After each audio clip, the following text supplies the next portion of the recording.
Welcome to Storm the Gates, Book 3 of the Rogue Gods Trilogy by Melinda Kucsera, Part 12, Chapter 45, The Trouble with Knives. Danielle struggled to escape the tentacles wrapped around her arms and legs, but they didn't break, and nothing she did got a reaction from them. Well, things are looking grim for me and Rosalie. If only Miss Rhea came along, she'd have another pair of hands and a blade to hack away at these damned tentacles. It looks like you could use some help, Layla said from somewhere in the swirling darkness right before the tentacles released her. How did she make them let go of me? Danielle landed on her feet, but the ground was springy. Thanks. How did you free me? No time to explain. I need to get to the abyss, and you need to distract some demons for me. Come on. Baya grabbed her arm and yanked Daniel out of the swirling darkness and back onto the manicured lawn surrounding the Adversary's palace. Who knew he was into landscaping? I never would have guessed. And she suppressed a laugh at the idea of demons who did nothing else except cut his grass for all eternity. That wasn't a bad punishment. What about Rosalie? Daniel gestured behind her, roughly in the direction she had last seen the girl. What about her? Isn't she with you? Layla glared at her over her shoulder, but she didn't stop running around the outside of the palace. No, Pristina captured her. Daniel pulled her arm free, forcing Layla to stop. Damn it. I can't help her and stop the adversary. I don't think there's enough time for both. Layla stamped her foot on the grass, but her sandals made no sound. The grass didn't even crunch. It was a soft green carpet under their feet, and that was weird. Hell shouldn't have grass this thick and healthy. I'll go back and help her. Danielle jerked her thumb over her shoulder at the gateway tunnel. It shouldn't have tentacles, but this was hell, and things were weird here. No, you need to come with me right now. I need a distraction, and you're the most distracting angel I've met, aside from Azrael, but he's not here, and you are. Layla thrust her hand into the air between them. It disappeared like she shoved her hand into an invisible rip in the fabric of reality, then tore it open. So you need me to make a spectacle? Then I can go help Rosalie. That didn't sound hard, but Daniel needed a little more information about what she'd walk into first. Yes, there are too many demons inside, and I don't have time to fight my way past them. That's what I need you and your hammer for. Layla stepped into the thin, jagged rift in front of her. No light spilled out, but no darkness did either, so that was good. As soon as you're past them, I can help Rosalie. Nathaniel rested her warhammer on the grass and leaned on the end of the handle. Yes, as soon as I get past them, but you can't let them follow me. I can't do what I need to do if there are demons trying to stop me. Layla poked her head back through the rift. Are you coming or not? That's the question. Can Rosalie fend for herself for a little while? Daniel ground her hammer into the grass while she waited for an answer. The girl didn't look that imposing, but maybe she hid a powerful magical ability or some muscles under her plain dress. Yes, Rosalie will be okay for a little while. She's remarkably hard to kill, and she's pretty tough for a human turned immortal. Layla pulled her head back through the rift. If that's the case, then I'm coming. Daniel stepped into the rift and exited it in a marble hallway with large mirrors hanging at regular intervals. Someone's vain. Layla shushed her. Follow me, she whispered. Daniel shrugged and crept down the hallway after her. They stopped at a set of ornate double doors, and Layla cracked them open just enough to see inside.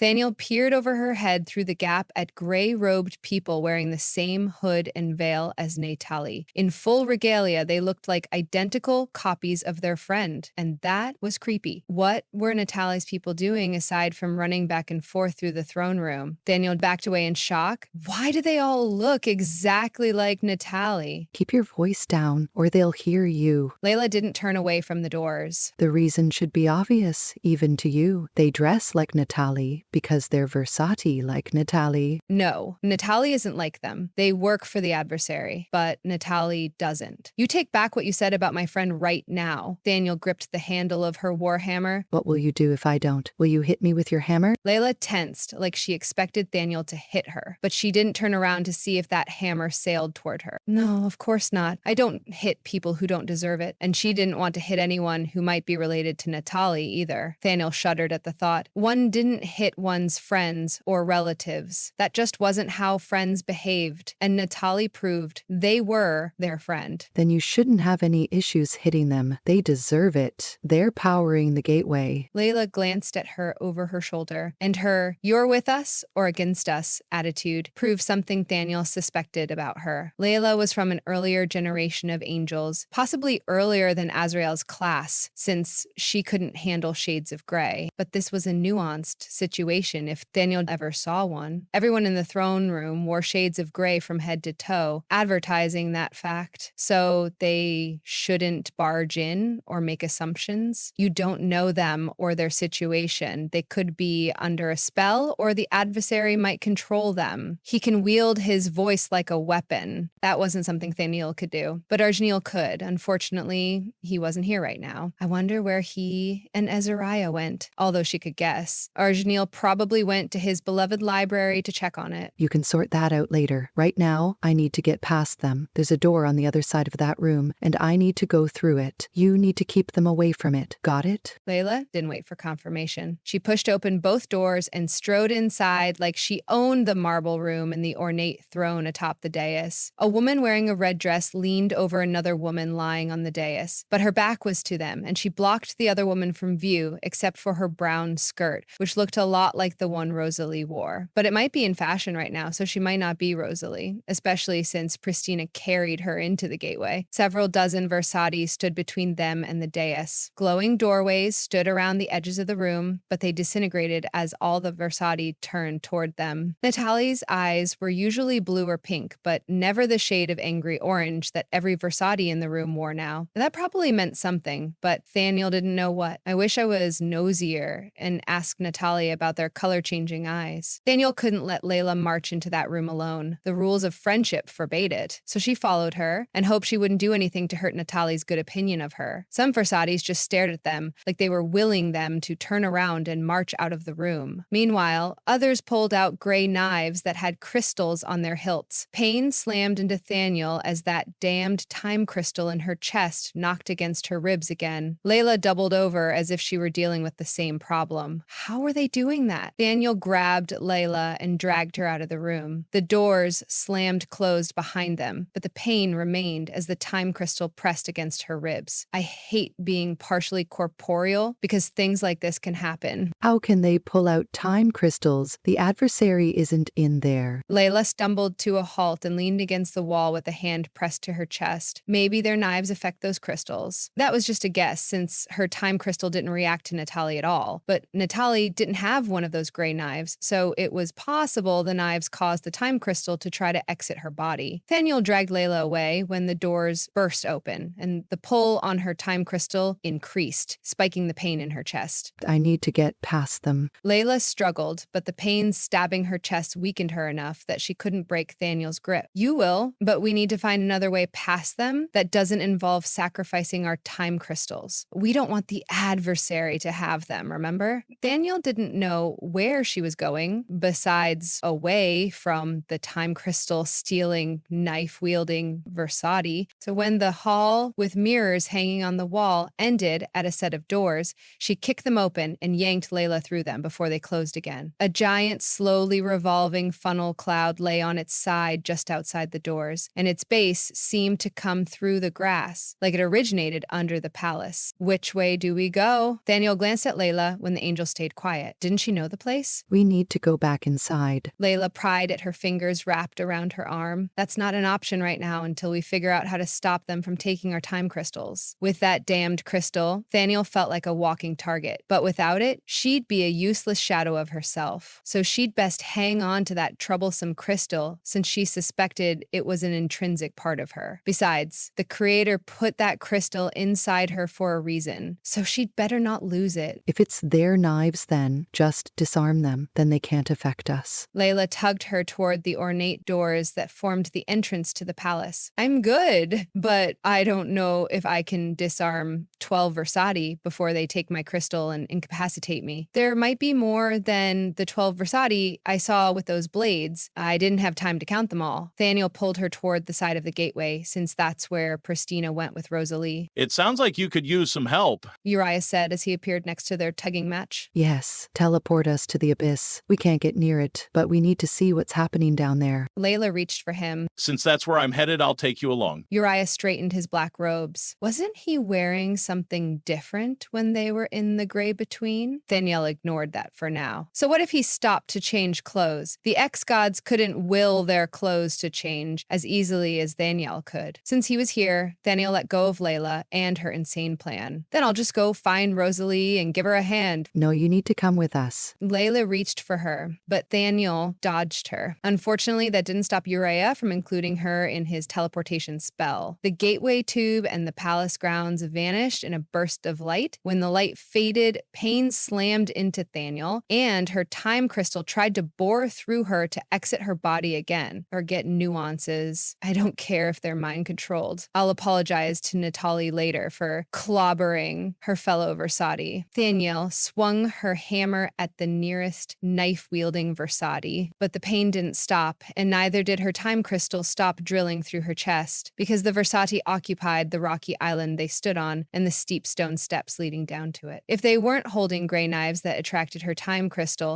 then they were holding gray crystals that looked suspiciously like the only time crystal Thaniel ever saw. A matte black fluid lay as still as death around the island. This is a bad place. The world whited out and the palace grounds reappeared. Uriah must have teleported them out of that dim cavern. He staggered until Thaniel steadied him. No, we must go back. Layla grabbed a handful of Uriah's tunic and got right in his face. Take me back there now. No, we need a plan. Uriah pulled his tunic out of her grip. We have one. Bela clenched her fists. Oh, we don't. If we go back there like you want, they'll take our time crystals and use the abyss to crack them open and release the power inside them and then funnel that power to the adversary. But we'll be useless and unable to stop them because we weren't designed to exist without time crystals. Do you want that? Because I sure don't. Uriah straightened his robes again, even though they weren't wrinkled, and silver lines picked out celestial symbols along the hem of his robes. No, I don't want that to happen. And it won't if she distracts the adversary. That will stop him from chanting and release the Versailles in the palace so they can choose to disobey him. Layla pointed at Thaniel. Wait a minute. You want me to distract the adversary? How can I do that when I don't even know where he is or what will distract him? Thaniel held both hands out to ward off Layla's idea. I need to find Rosalie. Layla forgot about her, but Thaniel didn't. I don't know. You could try hitting him with your hammer. Layla folded her arms. We still have the small problem of his location. Do you see him anywhere around here? Thaniel turned and made a show of looking for him. Oh, that's easy. He's somewhere inside that thing. Layla pointed at the miles-long dark tube lying on the palace grounds. It towered over them, casting a shadow on them. Since that's the last place she saw Rosalie for sure, Thaniel suppressed a sigh of resignation. Then I guess I'll go inside it too. And she had a feeling she'd regret that, but she squared her shoulders and marched toward the gateway and the tentacles weaving together. Were they building another magical tunnel and branching it off the gateway? I hope that's not what they're doing, but given my luck lately, they probably are. The adversary was diabolical enough to try something like that. I hope my friends have better luck. Thaniel headed for the dark protrusion on the side of the gateway.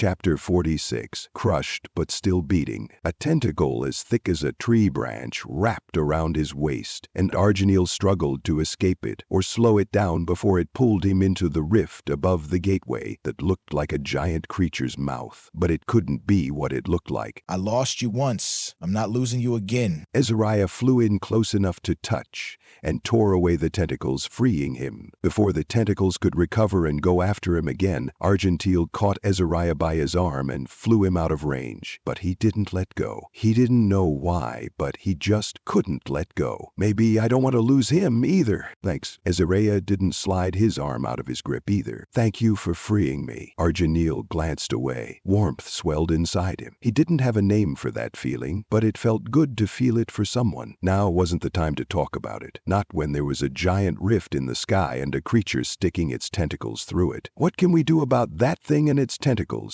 Arginil pointed at the gateway to give his other hand something to do, but he still didn't let go of Azariah. I hoped you had an idea because I've never seen anything like it, but we can hit it. I just don't know if that will do anything. Azariah tried to catch his gaze as he squeezed his hand on his arm. We need to collapse that rift. Arginil thought about the items he collected over the long years in Hell. Could one help with this problem? Maybe, but his mind kept drifting away from his mental inventory to how nice Azariah's hand felt on his. is, he could just ask someone. Since his entire staff stood stock still below them, why were they standing like that? Something was wrong. Every one of his charges grimaced like they were in agony. Arginil let go of Azariah and descended. What's wrong? Arginil moved from demon to demon, but they stared right through him, as if they couldn't see him. What's happening to them? He faced Azariah as the angel landed a few feet away. I don't know for sure, but it looks like they're resisting something. Azariah caught his hand and squeezed it. The adversary must be trying to influence them. I can't hear him. Can you? Arginil could influence them too. Should I do it? I could counteract his call, but wouldn't that make me just like him? No, I can't hear him either. The band of heaven protects us from his evil mind control. At least I think that's what's happening. Azariah let go of his hand. A loud boom startled them both. Then Azariah shoved him aside moments before a section of the library hit the ground. Thank you. Arginil looked up to see what caused a corner of the roof to fall off, aside from the gateway tunnel lying on it. Tentacles plunged into the outer wall of the library's main keep-like building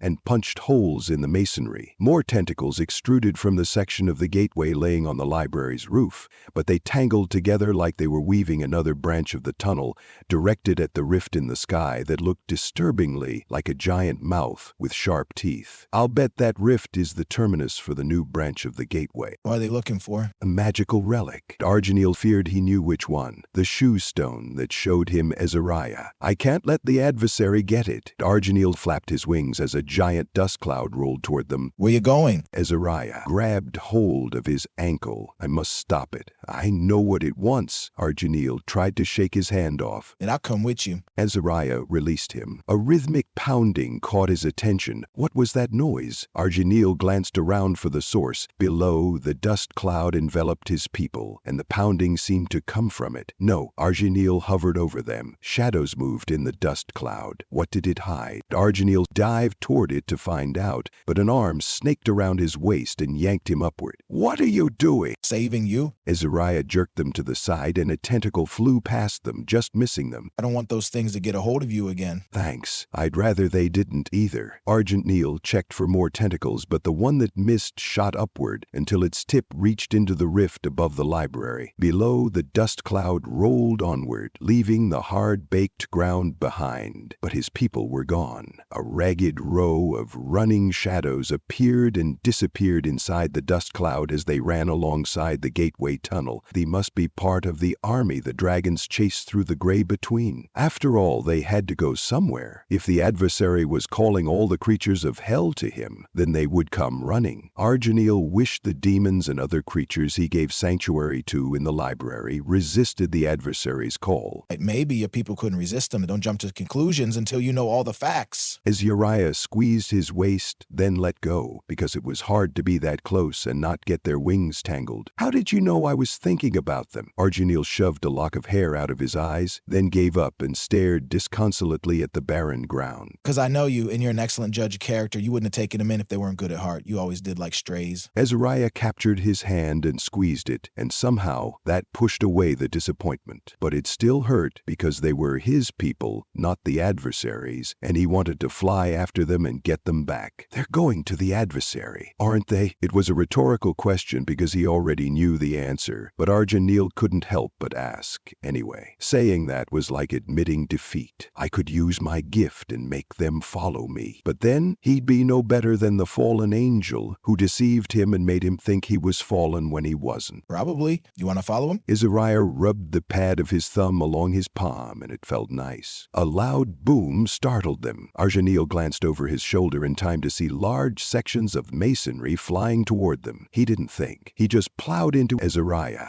and wrapped his arms around his waist as he pushed his dearest friend out of the way. All right, so if I want you to put your arms around me, I need to bribe a technacular monster to throw rocks at me? Azariah laughed, and his violet eyes sparkled with mirth. His joke caught Arginil off guard. Was he hugging Azariah? Yes, he was. He tightened his grip, but he didn't know why he did that. He just couldn't let go while his world for the last 4,000 years fell apart in front of him. They were out of danger for the moment, but the library wasn't. As he stared at it in horror, he relaxed his grip. The top floor of the library's main building collapsed in a loud boom, pancaking everything on that level. Argeniel didn't want to let go of Azariah, but he must get inside before the next floor collapsed. So he released him and flew the short distance to the library. Where you going? Azariah asked from behind him. I have to get the shoe stone before it's buried or lost. Argeniel dodged a tentacle that punched through the wall of the second level from the top. When the tentacle reversed to strike another part of the wall, he pulled his wings tight to his body and dived through the hole it made. Shelving units lay on their sides, spilling books and scrolls onto the floor. Argeniel ignored them for now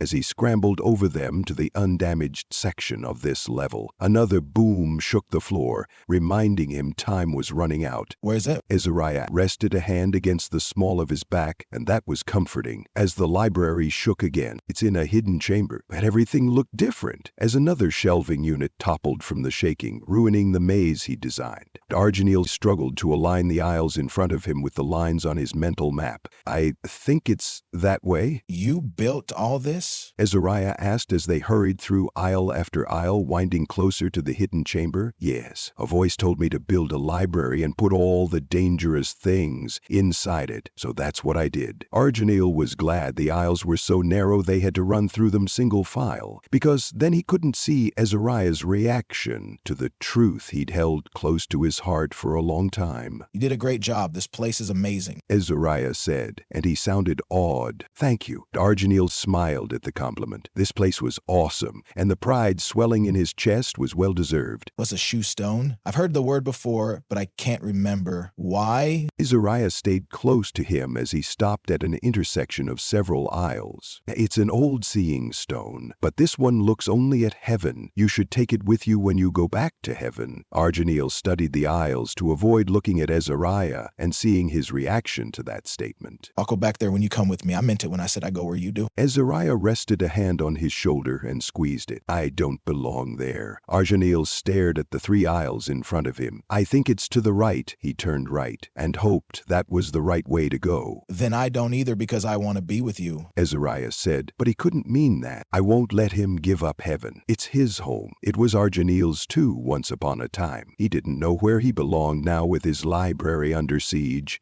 and his people gone. Maybe he didn't need to figure that out right now since the bookcase he was looking for appeared before him. Here it is. Argeniel pressed on the spine of a book in a shelving unit full of leather-bound tomes, and a grinding sound confirmed he found the right one at last. A secret door unlocked right before the bookcase slid aside to reveal a hidden chamber. But someone had cleaned up the mess Guerren left behind when he stole the Book of Names. Argeniel rested a hand on his heart, where that book now dwelt. It was never really a book. His unwanted gift just took that form when he rejected it long ago. But recent events changed my mind about it, and I accepted that gift as a part of me. Now we are one again. It felt good to be whole after spending so long broken, and weirdly enough, he owed that damned ex-war god a debt of gratitude for that. I'll never live that down. You okay? Azariah squeezed his shoulder. Yeah, I think I am. And it was weird to say that after not being okay for a long time before that, but it was true. Argeniel stepped further into the chamber that was no longer in shambles. Antares must have cleaned up because the shelving units stood tall again, and the books and scrolls looked like they were shelved in the correct order. The steles stood tall too, and some towered over them. Well, all except for the one Guerren smashed to pieces when he broke the shield over the stone pedestal in the center of them. Nothing rested on that pedestal now, since the Book of Names resided inside him now. Argeniel let his hand drop away from his heart as he slipped between 2 steles to reach the iron chest by the wall. Pale violet light spilled out when he lifted the lid, signaling the showstone was still inside. No one had touched it. Relief swamped him as Argeniel sank to his knees before it. Is that it? Azariah reached past him and captured the pumpkin-sized seeing stone. Looks like Az has some explaining to do. He laughed, then turned the crystal so Argeniel could see into it. Indeed, the seeing stone showed Azrael standing on a beach before a group of angels who all looked impatient or annoyed at what he told them, judging by their body language. It didn't help that Azrael waved his hands around as he acted out the story he told, in keeping with his flair for drama, so Argeniel couldn't could understand why his audience might not enjoy his tale. He didn't recognize any of the other angels, since the stone didn't show their faces, just their folded arms or their hands on their hips. I wonder what he's telling them. Argeniel rose and hoped the story didn't involve him, but it probably did. He's probably explaining about the army and the dragons. That's my guess. But who really knows? Azariah chuckled, and Argeniel tried not to laugh too. Another boom shook the shelving units and smothered their mirth. What now? Azariah looked away from the stone, and it went back to glowing a soft violet in his arms. You take the seeing stone,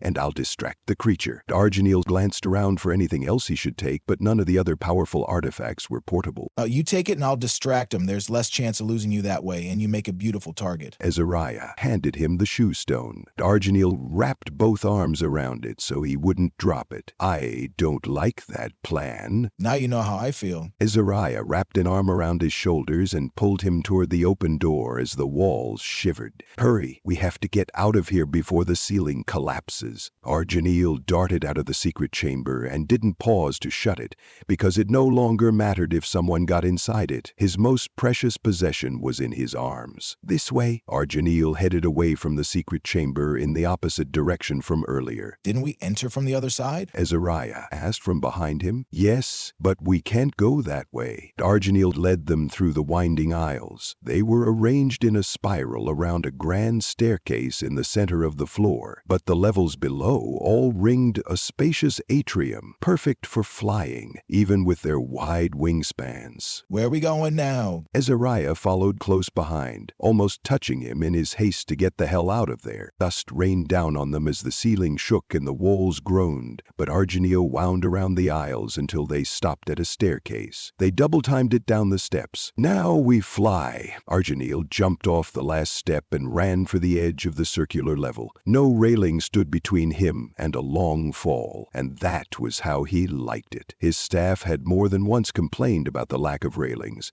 but none had ever fallen through the giant hole by accident. I would have caught them if they did. Where to now? Azariah stretched out his wings, and their tips didn't touch the edge of the floors as they plummeted past them. We glide down to the ground floor and walk out the main doors, but we need to hurry. The levels with giant holes cut out of their floors aren't as strong as the ones without them. As Argeniel glided past level after level, tears pricked his eyes. Was this goodbye? Will I ever see my library intact again? Before he could ruminate too much on that, he angled his glide and soared over the shelving units on the ground floor. Nothing lit them, unlike the levels above, just the violet glow of his eyes and the gold glow of his halo. He landed and mantled his wings in front of the open doors and stepped out of the library. A loud crash echoed through the library, followed by more crashes as the second level from the top collapsed and the weight caused the levels they just flew past to pancake. Azariah rushed outside, followed by a dust cloud, and a tentacle dived toward them. Argeniel dodged it, but more tentacles shot toward him, leaving a dark tubular lattice behind. That must be the framework for another tunnel, branching perpendicularly off the one, crushing the library into the parched earth. They struck the ground around him before he could fly away, caging him. No, they can't have you. Azariah crashed into the dozen tentacles surrounding Argeniel and pummeled them, but they didn't let go. It looks like you could use some help, Natali said. Then the Versati landed on the living cage and stabbed their toe claws into the tentacles. Here, have a war god. They let go of Guerren, and he dropped to the ground, just missing Azariah. They want the seeing stone, not me, but I can't let them have it. Argeniel shifted his grip on it, so more of the stone peeked out between his arms. This is a bad time to get possessive about a glowing rock. Guerren generated some flames from his hands, then shoved those flames at the tentacles, but they didn't burn. What the hell are these things that they don't burn? If they get the stone, they'll use its power to finish the new gateway tunnel. That's why we can't let them have it. Argeniel kicked a tentacle after Guerren burned it, and it finally broke apart. He squeezed through the gap and flapped his wings until he was out of the gateway tunnel's shadow and the tentacle's reach. Now what? Azariah flew over to join him. We stopped the adversary. Natali picked up Guerren again and followed them. How do we do that? Azariah glared at the Versati like he didn't like that plan. We need an army. Guerren pointed at the dust cloud, heading for the outskirts of the city. The front runners might already have reached it. It was hard to tell from back here. That wasn't a bad idea. Anything that robbed the adversary of allies would help them defeat him. How do you propose we get one? Arginil hugged the shoe stone to his chest. He needed somewhere to hide it because it was too awkward to hold and fight. We work together. Come on, Natalie. Let's go get that army. Guerren grinned, and there was a mischievous sparkle in his dark eyes that would either save them or damn them. They'd find out soon enough which one it was.